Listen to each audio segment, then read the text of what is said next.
సంఖ్యాకాండము 34 అధ్యాయము.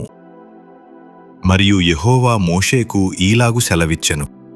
నీవు ఇశ్రాయేలీయులతో కనాను దేశమున అనగా పొలిమేరల చొప్పున మీరు చీట్లు వేసి స్వాస్థ్యముగా పంచుకొను కనాను దేశమున మీరు ప్రవేశించుచుండగా మీ దక్షిణ దిక్కు సీను అరణ్యము మొదలుకొని ఎదోము సరిహద్దు అనగా మీ దక్షిణపు సరిహద్దు ఉప్పు సముద్రము యొక్క తూర్పు తీరము వరకు ఉండును. మీ సరిహద్దు దక్షిణము మొదలుకొని అక్రబ్బీము కనుమ యొద్ద తిరిగి సీను వరకు వ్యాపించును.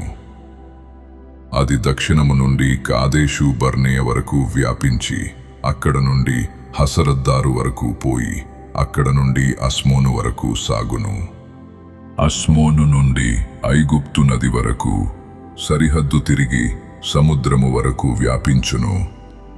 పడమటి సరిహద్దు ఏదనగా మహాసముద్రము, అదే మీకు పడమటి సరిహద్దుగా నుండును. మీ ఉత్తరపు సరిహద్దును మహాసముద్రము యొద్ద నుండి హోరు కొండ వరకు ఏర్పరచుకొనవలెను. హోరు కొండ యొద్ద నుండి హమాతునకు పోవు మార్గము వరకు ఏర్పరచుకొనవలెను. ఆ సరిహద్దు సెదాదు వరకు వ్యాపించును. అక్కడ నుండి సరిహద్దు జిబ్రోను వరకు వ్యాపించును. దాని చివర హసరేనను నొద్ద ఉండును. అది మీకు ఉత్తరపు సరిహద్దు. తూర్పు సరిహద్దు హసరేనాను నుండి షెపాము వరకు మీరు ఏర్పరచుకొనవలెను. షెపాము నుండి సరిహద్దు అయినకు తూర్పున రిబ్లా వరకు నుండును. ఆ సరిహద్దు దిగి తూర్పున కిన్నెరెతు సముద్రము నొడ్డున తగిలియుండును. ఆ సరిహద్దు యోర్దాను నది వరకు దిగి ఉప్పు సముద్రము దనుక వ్యాపించును.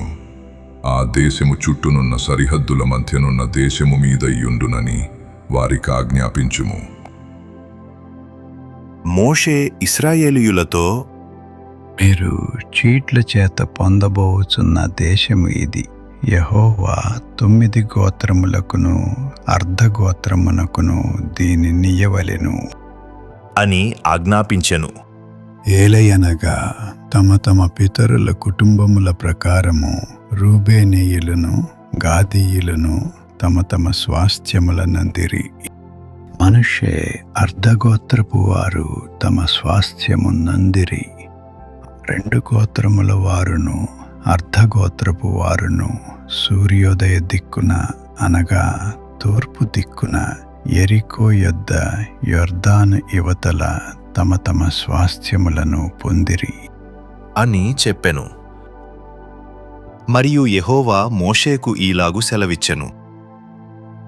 ఆ దేశమును మీకు స్వాస్థ్యముగా పంచిపెట్టవలసిన వారెవరనగా యాజకుడైన ఎలియాజరును నూను కుమారుడైన యెహోషువయు. మరియు ఆ దేశమును మీకు స్వాస్థ్యముగా పంచిపెట్టుటకు ప్రతి గోత్రములో ఒక్కొక్క ప్రధానుని ఏర్పరచుకొనవలెను.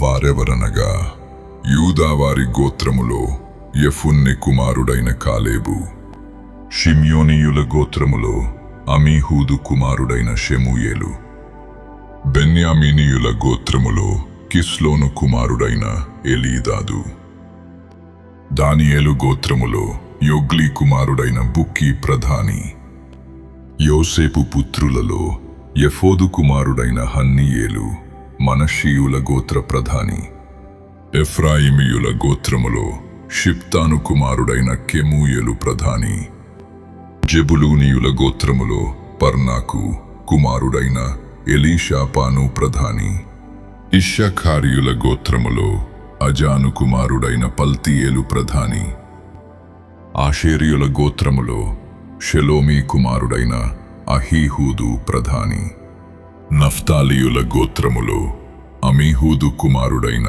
పెదహేలు ప్రధాని.